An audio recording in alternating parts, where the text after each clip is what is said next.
Bom dia, pessoal. 8 de novembro de 2020. Mais um programa GMG Online, gratuito para você que está envolvido no mundo da nutrição animal. Você é empresário, técnico, estudante, de todas as ciências afins, né? Então, hoje, nada mais, nada menos, traremos para vocês um tema muito interessante, que é as perdas no processo industrial em fábricas de ração. Como identificar? Onde atuar? Que vai ser ministrado pelo Jorge Cracker, um zootecnista, especialista em avicultura e processos industriais e também gerente técnico da BTA Aditivos. Posteriormente a essa palestra, teremos um tema bastante interessante para a nutrição de ruminantes, ministrado pelo professor Dr. Ricardo Pereira Manzano, que nos falará justamente sobre os avanços da nutrição para ruminantes. Aproveitem, porque os temas estão muito interessantes e ditos por pessoas que têm sabedoria. Aproveitem o nosso programa.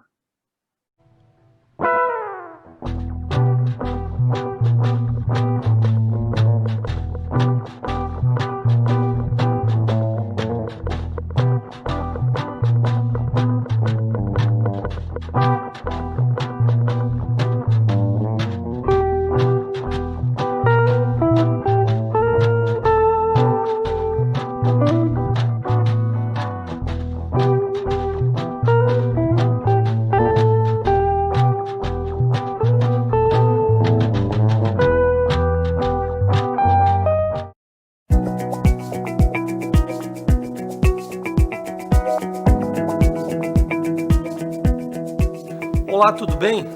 Meu nome é Jorge Cracker e sou gerente técnico da divisão animal da BTA Aditivos. Hoje, iremos abordar um assunto muito pertinente e de fundamental importância no processo de produção de rações: as perdas. Quero falar para você sobre os principais desafios e perdas que ocorrem dentro do processo e onde podemos atuar para resolver esse problema. Com o crescente aumento nos preços dos insumos e diminuição nas margens de lucros do agronegócio, é essencial que as empresas sejam cada vez mais eficientes em seus processos, seja na compra de matéria-prima, processos de fabricação, logística ou na venda de seus produtos. A diferença no balanço de massa e a variação entre o total de matérias-primas e o total de produtos acabados podem ter um impacto financeiro negativo em uma fábrica. É muito comum vermos fábricas que expedem menos produtos acabados do que matérias-primas compradas e recebidas. Por exemplo, uma fábrica que recebe 100 toneladas, mas produz apenas 95. Mas por que isso acontece? Como evitar esta perda? Dentro do processo produtivo, as perdas já são esperadas, como por exemplo, as perdas de umidade pela moagem dos grãos. Porém, elas devem acontecer dentro de um certo intervalo, e é importante minimizar estas perdas, melhorando a qualidade da ração e o resultado financeiro. Para conseguir controlar esses valores, é necessário entender onde ocorrem as maiores e mais frequentes desperdícios de matéria-prima, dentro de uma fábrica de rações. Pensando em uma unidade que produza rações pelletizadas, extrusadas e fareladas, apresento alguns pontos importantes que devem ser avaliados com atenção por quem deseja reduzir as perdas na fábrica. O recebimento das matérias-primas, seja granel, ensacada, big bags, containers ou tanques para líquidos, é o que dá início ao processo produtivo nas fábricas e também as perdas. As perdas em matérias-primas a granel podem ocorrer na forma de poeira, e matérias-primas finas como caulim, fosfatos, farelo de trigo e casca de arroz, causados por moedas rasas e sistema de transportes em alta velocidade. Quando há grande quantidade de impurezas nos grãos de milho e sorgo, haverá ainda mais um ponto de desperdício ao passar no sistema de pré-limpeza. Por fim, é preciso avaliar os equipamentos em busca de vazamentos, principalmente no caso de líquidos. Nesse, precisamos observar a densidade e a unidade de medida, quilogramas ou litros. Moedas com descarga de cereais e farelos por sistema de tombador, dotado de aspiração, recolhem uma quantidade de partículas de poeiras e cascas que podem ir para o ambiente. Então essas partículas de poeira são recolhidas e podem retornar ao processo, ou serem separadas e usadas como resíduos. A principal perda em sacas, big bags, contêineres e bombonas acontece por falha na contagem do produto recebido, gerando um estoque maior ou menor que o real. Outra forma de perda que merece atenção ocorre por vazamento nas embalagens.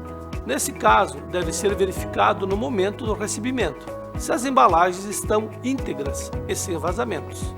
Caso sejam verificadas falhas, o transportador precisa ser informado. É preciso considerar também as perdas que ocorrem quando não há o esvaziamento completo das embalagens. Já no armazenamento dos insumos, a principal perda se dá pela variação de umidade, principalmente em grãos, que pode ser acima de 3% da massa. Esta variação acontece pela capacidade higroscópica dos insumos, ou seja, sua capacidade de absorver ou liberar água para o meio. Os grãos, como por exemplo o milho, que ficam estocados por vários meses e com sistemas de aeração, podem perder um percentual importante na sua massa. Temos também as perdas por produtos acabados, empedrados, que necessitam de descarte. O mesmo ocorre com o ataque de pragas, que inviabilizam a utilização do produto. Durante todo o processamento dos ingredientes até a formação do produto final, há uma série de perdas, que vão desde a diminuição de umidade até os desperdícios por vazamentos e produtos não conformes. Nesses casos, é preciso atuar com maior enfoque para reduzir os prejuízos na unidade fabril. Tomando como base uma indústria que realiza a moagem individual dos ingredientes, este processo inicia com a elaboração das rações e pode causar muitos desperdícios. Podemos observar no quadro a perda de umidade que ocorre em alguns grãos e farelos, somente no processo de moagem. Verificamos que grãos como milho, sorgo e trigo podem perder até 1% de sua umidade. Já os farelos, como o de soja, um dos mais consumidos, perdem em torno de 0,5%. Esses valores vão depender de condições como, por exemplo, o tipo de moinho e o tamanho da partícula e a umidade das matérias-primas. Quando o processo de redução do tamanho de partícula ocorre pelo choque entre o ingrediente e o martelo rotativo de um moinho, há uma geração de calor, ocasionando uma perda de umidade no produto. Para tentar minimizar essas perdas, assim como o gasto com a troca de peneiras, martelos e gasto energético, é necessário estabelecer parâmetros para a granulometria desejada. É importante destacar a necessidade de sistema de exaustão nos moinhos, que, além de melhorar a produtividade, pode reduzir a perda de umidade. Na maioria das fábricas, essa perda de umidade é esperada e contabilizada, ou seja, já descontada dos estoques físicos contábeis automaticamente.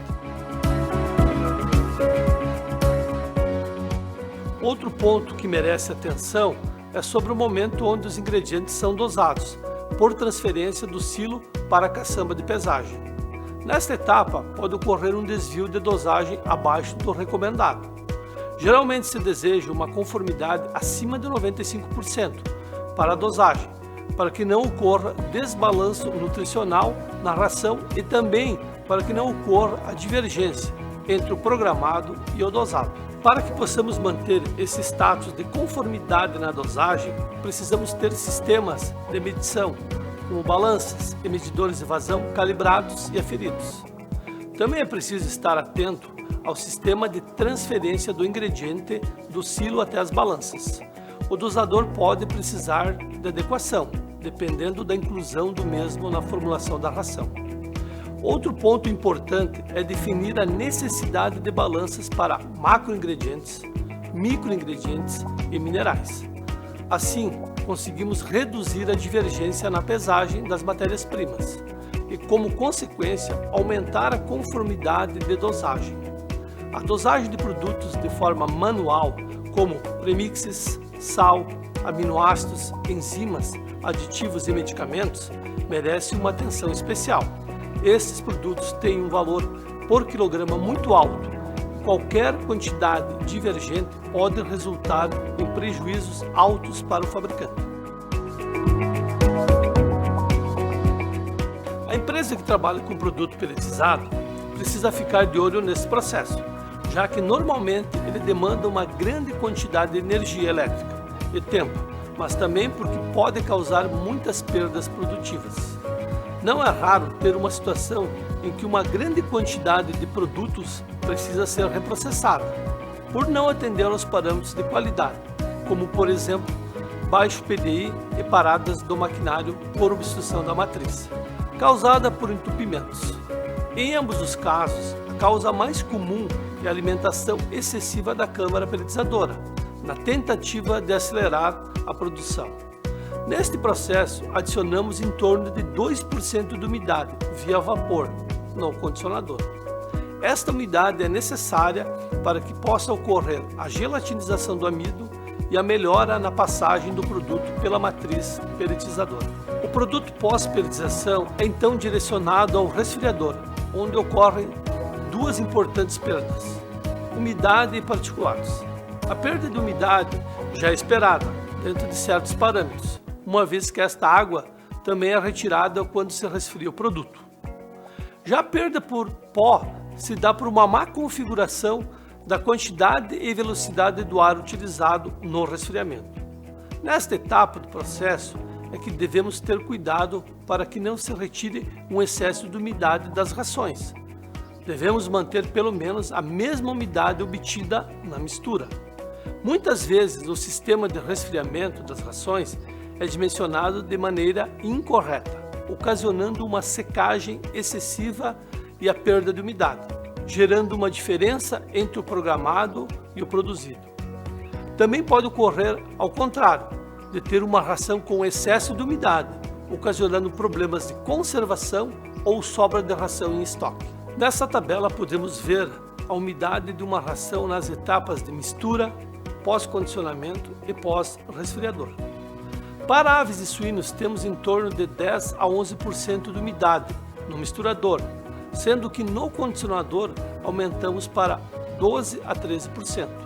E após o resfriamento, temos uma umidade do produto acabado entre 10,5% e 11,5%. Para bovinos, temos uma umidade no misturador entre 9% e 10%. No condicionador, elevamos este índice para 11 a 12%.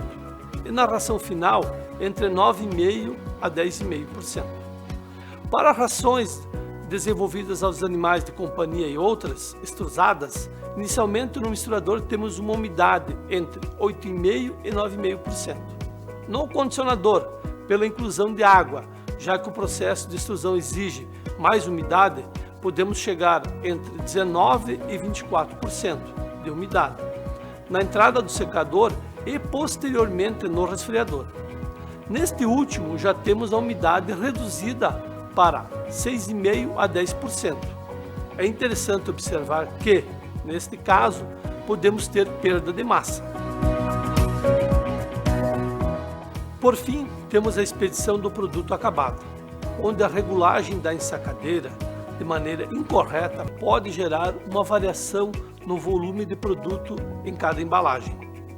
Uma vez que o Inmetro admite uma variação de apenas 1% no peso líquido do produto expedido, garantir que o envase esteja dentro desta margem não somente é uma maneira de diminuir as perdas, mas também de trabalhar dentro da regularidade com o órgão. Para as rações expedidas a granel de forma manual ou robotizada, devemos observar as perdas que ocorrem por desperdícios de ração na parte superior do caminhão e no chão da expedição. Já na expedição automatizada, temos que ter o posicionamento correto do caminhão e o ajuste do sistema para evitar que a ração seja derramada e, na condição de boas práticas de fabricação, caso ocorra, a mesma deverá ser descartada e também considerada como uma perda. Avaliando tudo o que foi apresentado anteriormente, é possível observar diversos pontos ocasionadores de perdas dentro de uma fábrica de rações e, ao mesmo tempo, de oportunidades para aumentar a rentabilidade da empresa. Para contornarmos tais problemas, é necessário um trabalho conjunto das equipes de suprimentos, produção, qualidade e manutenção, garantindo assim a diminuição dos retrabalhos e desperdícios na fábrica. Nós da BTA possuímos soluções para os mais diferentes desafios do seu processo produtivo.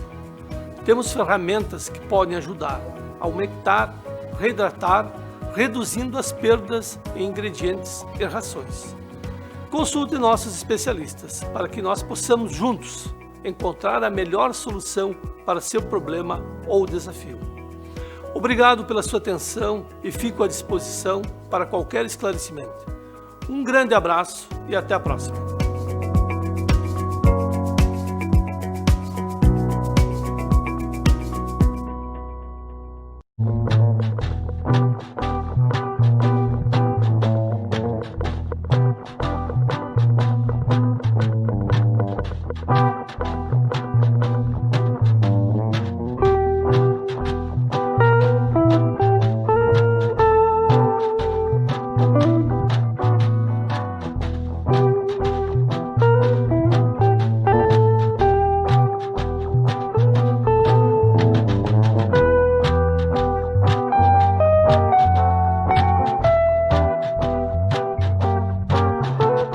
Pessoal, meu nome é Ricardo Pereira Manzano, eu sou médico veterinário e mestre e doutor em nutrição de ruminantes e pastagens.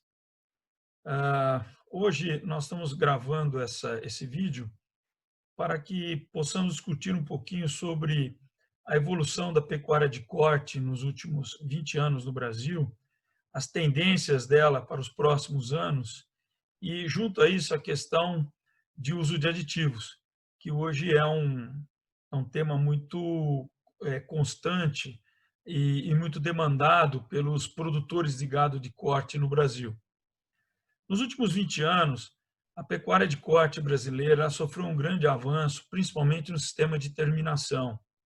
Houve um crescimento no número de confinamentos e também um grande aumento na quantidade de animais alojados por plantas de confinamento. Hoje é muito comum plantas aí com 20, 30 mil animais alojados de forma estática e com 2 ou 3 rodadas por ano. Além disso, o tipo de ração utilizada nesses confinamentos sofreu uma mudança muito grande.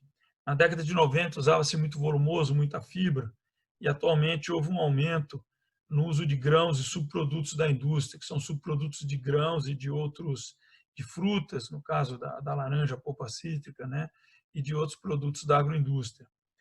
Aliado a isso, o sistema de semi-confinamento também sofreu uma mudança muito grande, né?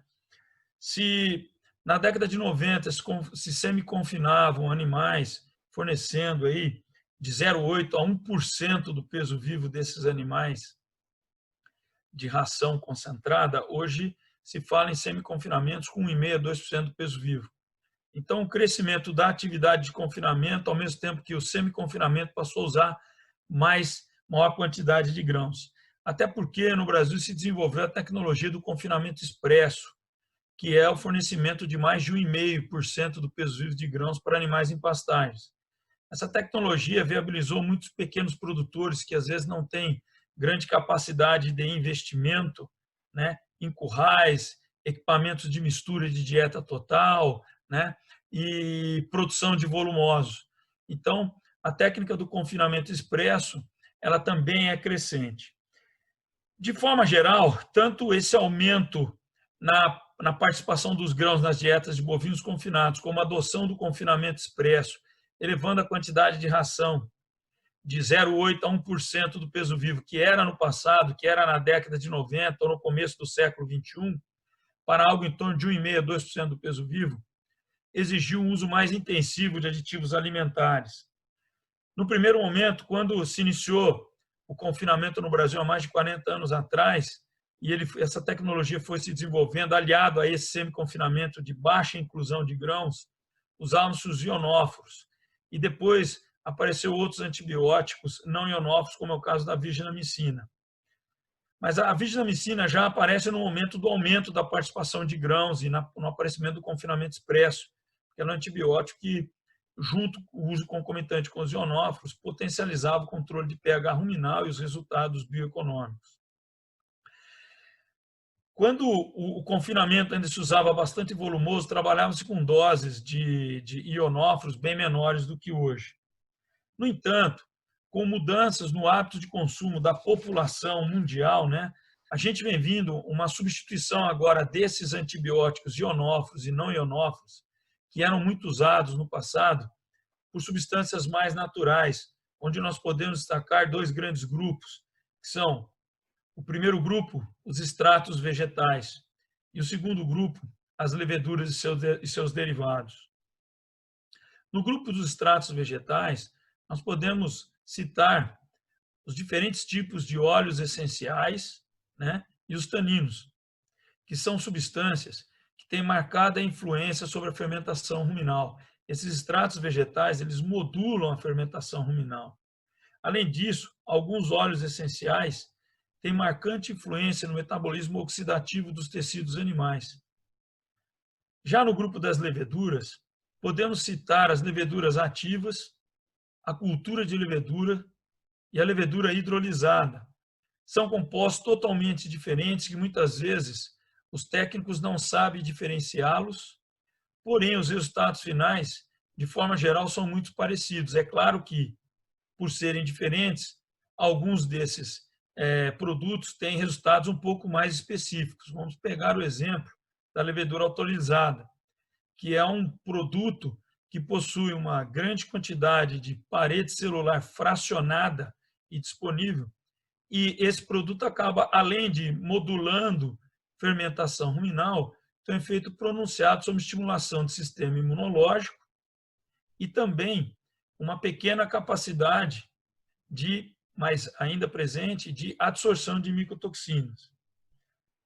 Junto a isso, esse aumento por uso de grãos e farelos proteicos e derivados da agroindústria, como, por exemplo, os resíduos da produção de etanol do milho, aumentaram a presença e as quantidades de micotoxina na dieta desses animais e, atualmente, um novo aditivo está muito presente na formulação das dietas, tanto para confinamentos com uso de alta quantidade de grãos, quanto para semi-confinamentos e confinamentos expressos, que são os adsorventes de micotoxinas, que são basicamente formados por aluminosilicatos, que são argilas, com alta capacidade de absorção de micotoxinas polares, como é o caso da aflatoxina, bem como a presença também da parede celular de leveduras. Olha ela aí aparecendo de novo num produto específico, que tem alta capacidade de absorção de micotoxinas apolares, como a zearalenona e a fumonizina, muito comuns nas silagens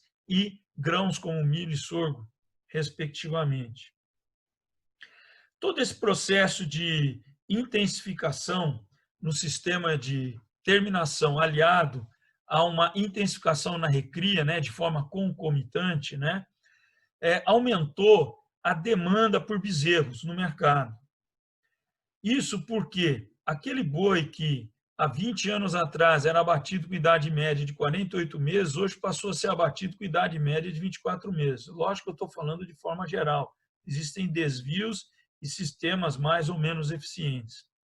Mas o fato é que a redução pela metade na idade de abate teve um efeito, mas o fato é que a redução pela metade na idade de abate praticamente dobrou a demanda por bezerros, e isso fez com que houvesse um aumento no preço de aquisição desses animais, ou seja, aquela relação de troca boi-bezerro que antigamente era bastante larga, hoje ela se encurtou, ela está mais estreita, com aumento no custo de produção do recriador e do terminador. Isso se deveu porque se houve praticamente dobrou a demanda por bezerro, as vacas não parem 2 bezerros. Isso a gente não conseguiu fazer. No entanto, essa lacuna, ou esse aumento de demanda, ou esse déficit de bezerros, que é matéria-prima para o boi gordo, vai ter que ser preenchida em algum momento. Nós temos aí duas formas de tentar preencher essas lacunas, uma no curto prazo e uma no longo prazo.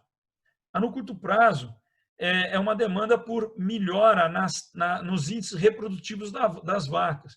Em média, no Brasil, os dados ainda são um pouco conflitantes, a média de taxa de prenhez das vacas está em torno entre 60% e 65%. Estou falando de média, lógico que tem fazendas com índices superiores a 85%. Mas essa média de 60% a 65% significa que cada 100 vacas expostas a um touro, elas vão parir em torno de 62, 63 bezerros por ano. Essa média, nós temos tecnologia e temos capacidade para elevar ela rapidamente para 85%. Então, essa seria a ação de curto prazo. Na ação de longo prazo, nós vamos ter que aumentar o número de vacas. Então, é uma ação coordenada, de curto prazo, melhorando os índices reprodutivos, ou melhor, a taxa de prenhez, e de longo prazo, um aumento no efetivo de vacas. Esse aumento no curto prazo, que é a elevação da taxa de prenhez, passa por algumas ações que são uma melhora na capacidade de produção de pastagem, com fertilização, reforma de pastagens, melhor manejo, mas também na questão nutricional dos suplementos, com uso de misturas ou de suplementos minerais completos, com presença de aditivos alimentares, como, por exemplo, culturas e leveduras, e presença de microelementos minerais orgânicos, para potencializar a ação hormonal dessas vacas, para estimular o sistema imunológico dessas vacas, para fazer com que essas vacas tenham uma defesa às substâncias oxidativas, fazendo com que essa vaca tenha um ciclo reprodutivo muito mais eficiente, condição corporal muito melhor, para que, no período de 12 meses entre a aparição, para que tenhamos um período mínimo de 12 meses entre uma prenhez, entre um parto e outro, né? Então, o uso dessas tecnologias, como aditivos alimentares, microelementos minerais, numa mistura mineral bem formulada e completa, com uma boa oferta de forragem, é o caminho para a gente resolver essa lacuna do curto prazo. Sendo que no longo prazo vai ter que ser adubação de pastagem, intensificação, verticalização em algumas situações, em outras situações, criadores, onde a agricultura está avançando, um bom sistema agricultura pecuária, ainda na atividade de cria, para que a oferta desses bezerros atinja níveis para atender esse aumento de demanda que houve com a redução na idade de abate. Somando todas essas tecnologias, o Brasil, que já é o maior exportador de carne do mundo, acredito que num futuro bem próximo, além de maior exportador, seremos o maior produtor de carne do mundo, oferecendo proteína animal de grande qualidade com biossegurança. Muito obrigado a todos, espero revê-los em breve, discutindo outros temas à medida que forem necessários.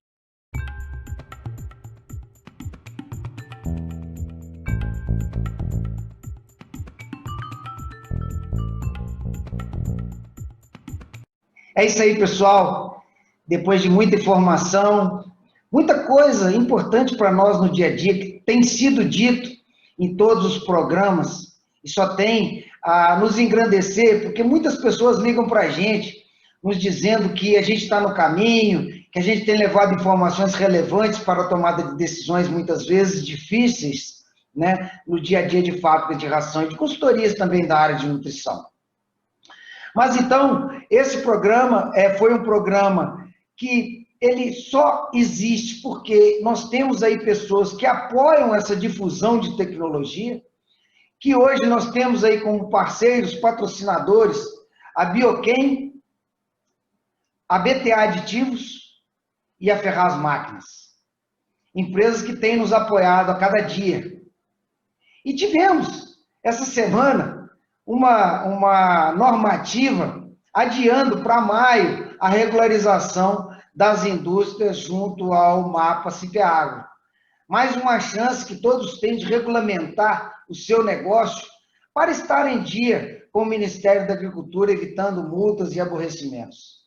Então, o nosso curso continua no Hotmart, à disposição para todos que queiram regularizar o seu estabelecimento. esse curso ministrado pela doutora Joana Rosado, uma especialista em regulatórios, CIPEAGRO e MAPA, né, que traz informações práticas e de que você realmente precisa para fazer essa regulamentação do seu estabelecimento. Eu agradeço demais a presença de vocês a cada domingo. A cada domingo nos traz muita felicidade e força para continuar, porque vocês estão com a gente. Muito obrigado e até o próximo domingo.